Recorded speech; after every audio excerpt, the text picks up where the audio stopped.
morning. Today we're talking with some of Lynn's luminaries in the athletic world of a few years ago, let's say, and we're talking about the very pertinent subject of the renaming of Yawkey Way. This has been proposed by Red Sox owner John Henry, who actually this will go to the City Council today. And there have been some pushback from the Yawkey Foundation. There's a reason that John Henry is doing this. He's saying that this is to address past racial, the past racial history of the Red Sox and Tom Yawkey. Today we have with us first Eddie Thurman, who's a classical class of 1977 and went to Holy Cross in '82, and now is the owner of Marion Edward Associates Consulting. Emerson Foster, classical class of '85, URI class of '90, and he's the vice president of Sodexo, food service facilitator. Buzzy Barton, our esteemed vice president of the Lynn City Council.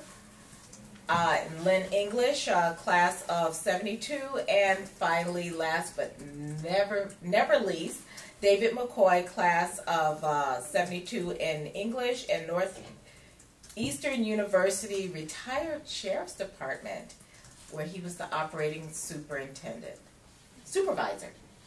Thank you for joining us today, and gentlemen, tell me what your take is on first Tom Yawkey and then the renaming of the street back to Jersey Street. Well, you know, for me it's kind of an interesting topic. I am an unabashed Red Sox fan. Yep. Always have been. Grew up, you know, immigrated here when I was 7 years old. Grew up in the area. Love the Red Sox. But as a man of color, growing up here, you know, you love the watching baseball, the team on the field, but you were conflicted by the history of you know, the whole Jackie Robinson thing, and you know, the shouts that supposedly came from, I think Cronin was the manager at the time, right? And so for me, it's a conflicted history. The issue of naming a street after someone or giving someone some honorarium, it should be for good works and, you know, positive things that they did in the community. You know, for that family, the family owned the team for 40 plus years. The team never won anything, frankly. Right. And so I'm somewhat perplexed as to why we would be honoring the ownership. Now, you know, if it was the Yawkey Foundation, they want to name the street the Yawkey Foundation Way or something, I'm good with that because the Yawkey Foundation has done some good work. I helped to start a not-for-profit in Boston, which has received funding from the Yawkey Foundation. So they've done good work in the foundation, but the family itself, I don't support, you know, kind of honoring the family, personally. Yeah, I had my take on when I first heard about the renaming of Yawkey Way. Yeah, and I should first say that I had never, you know, baseball, I enjoyed watching the Red Sox, but the true history of what had gone on, you know, I knew Tom Yawkey had some issues around racism and some of the issues with the team being the last to diversify their organization. So for me, it became an issue of, you know, what really happened. So I've gone back, I really had to talk about the challenges that were placed on African American men and the denials that happened during his time. And so when I look back that, you know, the organization had opportunity to acquire Jackie Robinson, Willie Mays, you know, did not act on that, but in concert with Major League Baseball at the time, other organizations had that opportunity. Right. Now, on the topic of renaming Yawkey Way, I'm not one for really renaming Yawkey Way. I think that there's a history there, and the history itself should be told. How, if they want to maintain it, I think that there should be something there that gives the full light of this particular issue. Talks about the fact that, you know, Tom Yawkey did X, and people walking down the street or down this particular, byway can look from the beginning to see where the Red Sox ownership was and where they are today. I think that acts as it's an evolution, because it will speak to the fact that, baseball during that time was not very fair.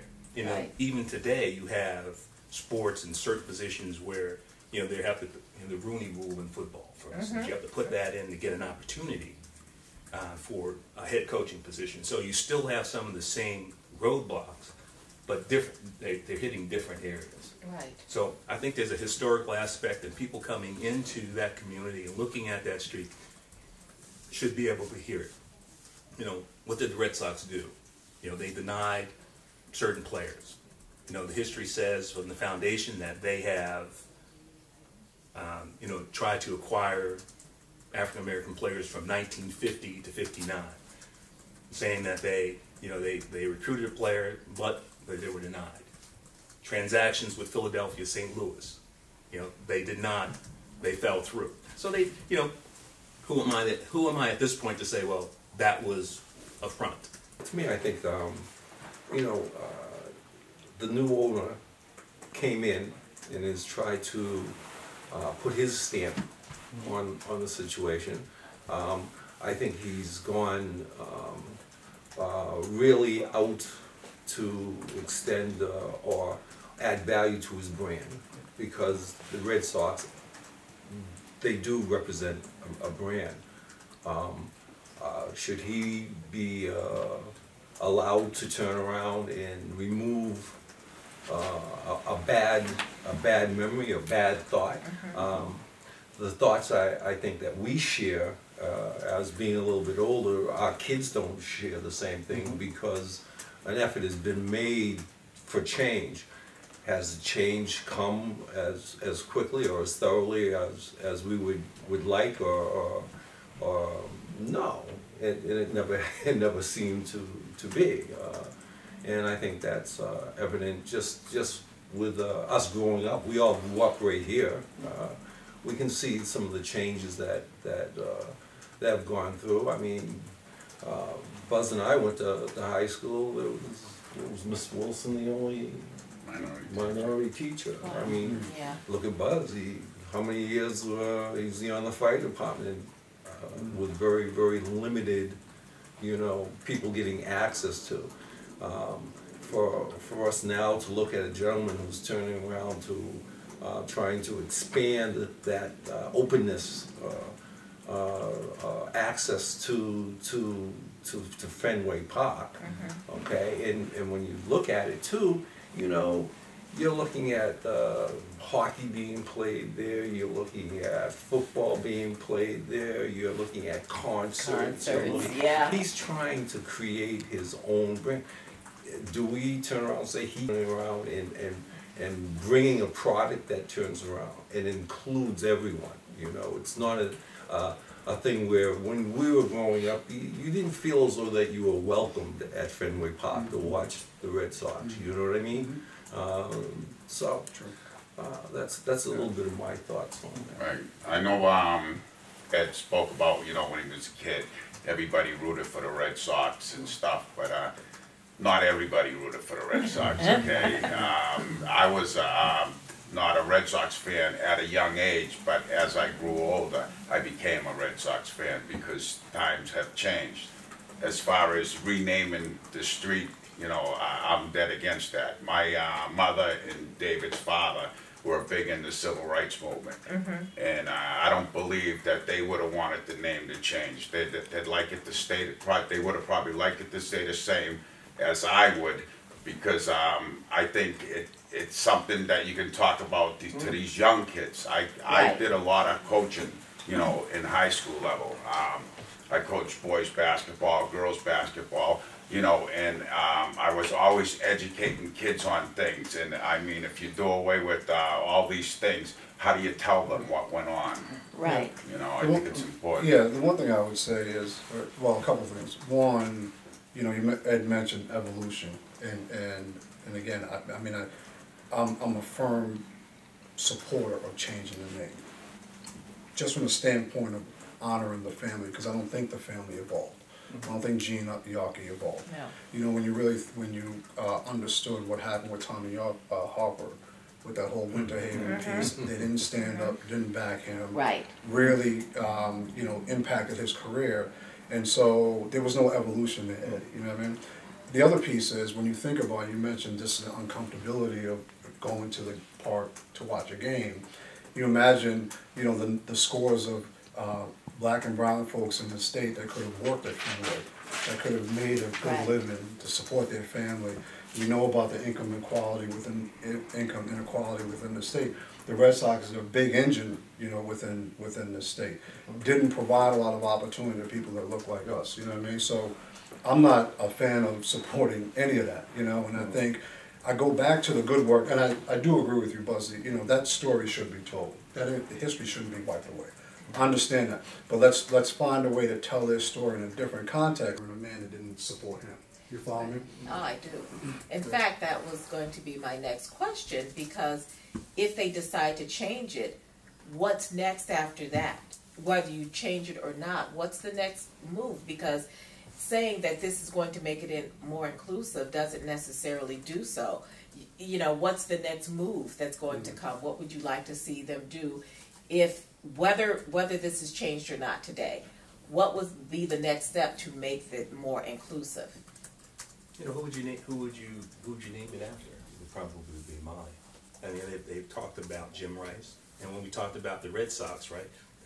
Jim Rice was the guy that I was watching play. So when I talked about the Red Sox, it was really not about the Red Sox, right? It was about Jim Rice and the things that he was doing at the time. Reggie Smith, you know, seeing him get up to play, seeing him get up, you know, George Scott, the boomer, hitting the shot out, pulling the ball down with right field line. My baseball dynamics is off the right field line. So when I say, you know, the Red Sox, I'm really looking at most young people at that time, specific individuals that are playing, and those individuals usually looking like me at that point in time. But I, in line with that, I also think that there's a very critical history in that people don't know. You know, you know, from outside you can talk about you can say something, but let's use it as a way for that organization. Where are they today? The Red Sox right now, I mean, manager, Latino manager, you look at the lineup, right? Nothing like, you know, what we saw, what I saw growing up. You know, multitudes of colors, of people, heritage, all through the organization. You know, haven't seen the back room, but the product on the field, right? That looks good. And so I think, you know, I'm just against changing the name, because I think it's a historical point that can be discussed, and as you walk through, you don't have to honor, because there is no honor in that. There's no honor in the history of holding people down. There's no honor in that. Right. But what you can use as an educational and talking point when you walk through, because people are going to look at it and it's going to spark something. You know, it will keep. You know, you have a historical, whether it's not just Yawkey, but it's the historical trail. They have trails that you walk down, and there's a little item that you read, and it takes you through the Red Sox history, owner, you know, the different issues that came up, change, 59, 67, where the team looked like it had the most blacks, African Americans in the league, went to the pennant. You know, how did they get there? Right. What's next? George Washington was our first president, a slave owner. What are we going to change the dollar bill? I mean, it's history. You know, he was still our first president. That's the thing, is that my question is, okay, say you don't change it, but how do we address the history that we want to address? I mean, you have to say something about it. You can't just say, well, we're going to change it, and then that's going to erase everything. Yeah, and I think that's the challenge, because, you know, information now is we're like in this microwave generation, right? So people aren't digging deep for information. You know what I mean? So, you know, that's my concern, the expectation. You know, we can have the discussion. I know where they rest in my perspective, and I can certainly speak to that. But how many of us are having that conversation who understand the history and are going to pass that on in a way that really does justice to some of the, you know, inequities that took place, right? And so my concern would be that, yes, listen, when you put someone's name on a building or what have you, it is an honor. And from my perspective, and I think that unless we can find a way to tell that full history that gives a full accounting, then I would be concerned with just leaving that there as the symbol, because again, most people will take that as an honor, and I'm concerned with honoring an individual that, you know, did X. Buzzy's right, you know, there's a lot of people within our history that carry that stain, right? But again, when you speak of George Washington, they're not throwing the fact that he was a slave owner up there up front. As a first president, that was this, that, and the other thing. That other piece is down here, and frankly, for the people who may be watching this may be the first time that they knew that George Washington was actually a slave owner. You know what I mean? That's so right, that history gets lost, but yet so I just don't take, you know, I don't take it lightly when you really put someone up to be a standard bearer for something that carries a lot of baggage with them. I think we got to find a way, to your point, what's next? If it's going to stay, we have to find a way to give that full accounting. So I think, Ed, you mentioned maybe there's a plaque that really kind of details all of that. You know, make sure Wikipedia speaks to it. I actually was going to pull it up on my phone now and really see if they really talk about it, because frankly, I would not be surprised if you go on Wikipedia and they speak about Tom and Jean, that they may not give a full accounting of that, you know, dynamic, which is unfortunate. You know, accounting's generally shade where you want them to go. That's right. Right. So depending on where you go, you know, who you know, what site you go to, they're pro Yawkey, they're going to have a different spin than somebody who is not pro Yawkey on it. So, yeah, I think it's a very tough discussion. Yeah. But you know, my point is, I'd rather see the history. Yeah. You know, when I walk down, even if you change it, right? Yeah. If you change the name, you know, most people in this area are going to walk down and say, this was once Yawkey Way. What was the issue? They're going to talk about that. They're going to talk But about you see, there's a big thing there. This once was Yawkey Way, but not even that. It was Jersey Street. It was Jersey Street. Jersey That's what they want to turn it back to. Jersey Street. Right. That's So right. now you're walking. Hey Ed, did you know that this? I didn't know this was Jersey Street. Yeah. Well, I know this was Jersey Street. It's telling your son this used to be Yawkey Way. Okay, it used to be. It's not there anymore. It would be a discussion with everybody walking in. But people understand that there was an issue, the fact that it was Yawkey Way, and this is what was done. And to take some type of action or to make a statement towards that, I think is somewhat powerful. Also. Especially now to the Yawkey Foundation, all the good things that they have done, you know, and are still doing to this day. So They have several things. I mean, they have the new wing at the hospital at NGH even. Absolutely. But saying that, I'm just wondering if this don't renaming, if we are looking at a generation, this generation doesn't read. So if in a generation, whether it's Jersey Street, whether it's Yawkey Way, will that history be wiped clean and no one knows? And how do you address that? Yeah, you know, I think it's in the context of, I mean, what can't be lost here is, I think, is just the racial history of Boston, right? And some of the redress that we're trying to redress there, because ultimately we carry a stigma. There is a stain on the city, no doubt, right? It continues, right, with some of the discussions that have taken place recently, and I think it's important, you know, the changing or even approaching that subject, I think, is a very, very important topic outside of the region when you look at Boston. And so, you know, I think for the city to take an active stance to say, hey, we understand that there were some issues and concerns here, and people may not have been dealt with fairly, et cetera, et cetera. And, you know, we're willing, the ownership and the city is willing to look at this and try to take a different course and maybe set Boston on a different course. I think, you know, it's worthwhile. We should underscore that point and not let that point be lost. You know, so I think there's a bigger concern than just the Yawkey family and actually renaming a street. You know, there's bigger implications that we have a stigma here, and I'm fortunate enough to travel a fair amount for work. And trust me, when I'm speaking to brothers in other parts of this country, the issue of how Boston is and why would you live there, et cetera, et cetera. So it's I think in the greater context, I think is a very important, at least discussion. But we've seen a lot of changes in Boston since I was a kid. I remember a lot of places in Boston, South Boston for one, you couldn't walk, a black person couldn't walk. That was the first thing I was told, No, you mentioned you over here. That's right. I'll come close, but I'm not going in because you knew it was not going to be in your best interest to go to South Boston. That today. Right.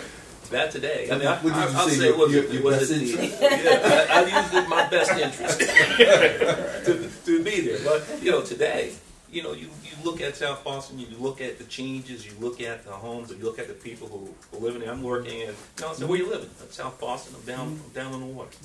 Okay. Yeah. And you know. It is a different time. Things have changed, but some things remain the same. I think things have changed, but some things remain the same. And I think, and again, just you mentioned South Boston, the seaport. A lot of discussion that took place in that whole Globe article and what have you. As a region, Black and Latino folks are still not participating, at least economically. The income inequality and all that. It's a very, very important topic. I think anything that can chip away at that legacy, chip away at that reality, frankly, that we're still in the midst of, I think is very, very important. This piece is a little piece of it, but again, it's a greater context. In the city, although we have inched forward, we still are not where we need to be. There's a long way to go. Versus some of the other, cities in the country, we're just not nowhere near where we need to be. And I think anything that continues to carry that, stain of inequality here, we have to, approach it head on and root it out, and be forceful where we can, without, again, history is history, respect it. Let's tell it in a different way. Right now you just have, a nameplate. Yeah. And it doesn't say anything. You know the Yawkey legacy, you know it, but for instance, when I started really thinking about this, when you first heard it, then you start, okay, and then I start really thinking about the issues around the Red Sox, the issues at the beginning of getting African Americans into the league, the issues of signings, and then finally the twist of when the Red Sox acquired players, signed players that brought them to the pennant,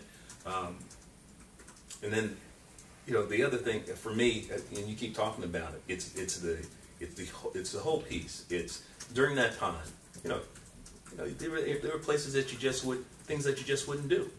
I mean, there were things that you knew that people didn't like you. I mean, so if they don't like you, it's like my father growing up. Hey, 9 out of 10 people will like you. The one that doesn't like you, you take count of them, and you learn from it, right? But you don't let them stop you from doing what you want to do. You talk about people who don't like it. I got on the fire department in 1976. Okay, and I remember our guy on the fire department said to me, he says, when I was president of this union, we made sure you people couldn't even take the exam. So I worked my tail off and I became president of that union. So I mean, it made me, work hard. What you want to do. You understand what those challenges are. Right. I mean, let's say we talk South Boston, Revere. But we stayed on the other side. That's right. We stayed on the, and they stayed on the other side. That's right. Right. But you think about, again, I mean, I just think about the generational impact of the fact that it took you till 1976, right? You imagine if that person, if that block was not there before that, the individuals who may have came before you, your opportunity to rise even quicker. You know what I'm saying? So the legacy of what happened at that time is still being felt today based on where we are economically. You know what I mean? So I don't take any of that lightly, because we're here for a reason. We're in our circumstance for a reason, and when you have institutions like this doing things like that, the generational impact is severe. And so this is where we are because of some of this. So the story is important, But again, the impact is real, and it's deep, and it's long-lasting. Well, as you say, it's happened before then, right? But you know from that history, the efficacy, the work piece that's needed, the preparation that you need to do certain things. So it gives you a mindset. I mean, so when I come in, I know that there's a lot of work to get me in high school. A lot of work to allow you to go through college and then graduate, right? So I've taken into account that history in my growth. I mean, growing up, it was like, okay, I want to go, but I'm not going just to go. I want to make sure I get out with my degree, right? So because I have other plans that I want to get myself in the workplace, and so now you start work, whether it's a bank, right? Whether it's state government, right? All those changes and all the doors that you knock down are going to be doors that were once close to you, right? So everything is knock on the door, get an opportunity, perform. And I think that within the context, and we might be getting off a little bit, within the context of this baseball, it's the same thing. Knock on the door, keep knocking on the door. You can't deny the kind of talent that this organization rejected. They weren't the only one that was rejecting the talent.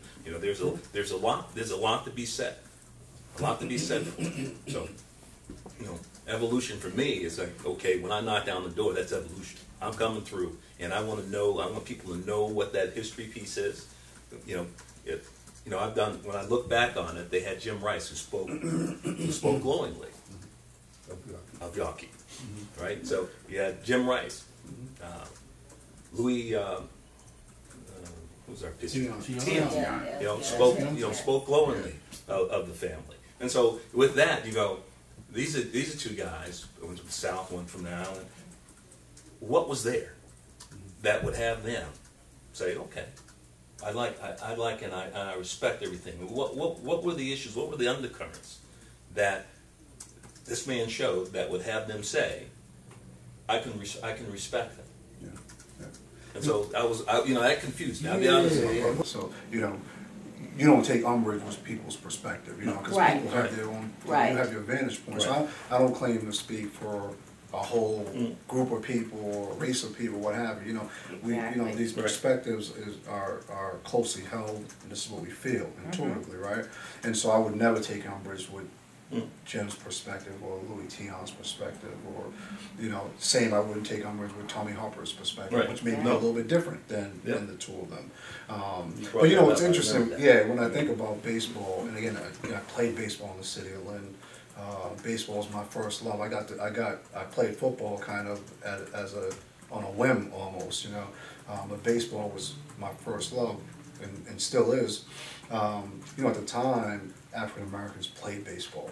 Yeah. Right. Yeah. The league at the time was maybe 20 to 30% black at the time. Now, there were still, issues of inequality or what have you. Certainly, we weren't managing teams.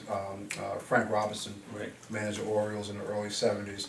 So, baseball took a long time to evolve off the field. But on the field, with the Negro leagues and the, obviously, segregation actually, the wiping away of segregation killed the Negro leagues, but all that talent came into Major League Baseball. So Major League Baseball was pretty diverse at the time when the Yawkeys owned the team. So there was certainly an opportunity to better diversify on the team. You remember on the field, you mentioned Reggie Smith and Boomer, and then Jim Rice, what have you. But still, you were playing. Cleveland had maybe half their lineup was African American. You know what I mean? And so one of the things that I wonder about baseball, and baseball did a better job at the time of really reaching out to the community and getting the community more invested in the sport, beyond just watching the sport on TV, and really invested. Maybe our kids now. My son doesn't want anything to do with baseball. Yeah. And it kills me. I love the sport so much. But that love has gone. That love is gone from our community, and it's a shame. I'm not laying at the feet of the Yawkeys, obviously, but I'm saying this issue of diversity and inclusion, true inclusion, maybe that might have made a difference, you know? Yeah, Emerson, when I was a kid, I think everybody's first sport was baseball. You know, you lived and breathed baseball. Especially in this city. Yes. Yeah. baseball the way they used to. You know what it is? And only the kids of color. Baseball, Little League is down in numbers for some. Yes, everyone, yes, for everyone. yes, So, because everyone. that's gonna have to be a conversation for another day about, you know, the lack of kids of color playing baseball the way they used to. We've touched on that subject. Let's meet again another time on some other things. This has I been love fun. it. I love it. I love it. I really enjoyed listening to you gentlemen, meeting you all. You all have incredible resumes and biographies and perspective. Thank you very much. Thank you very much. Thank you for having us.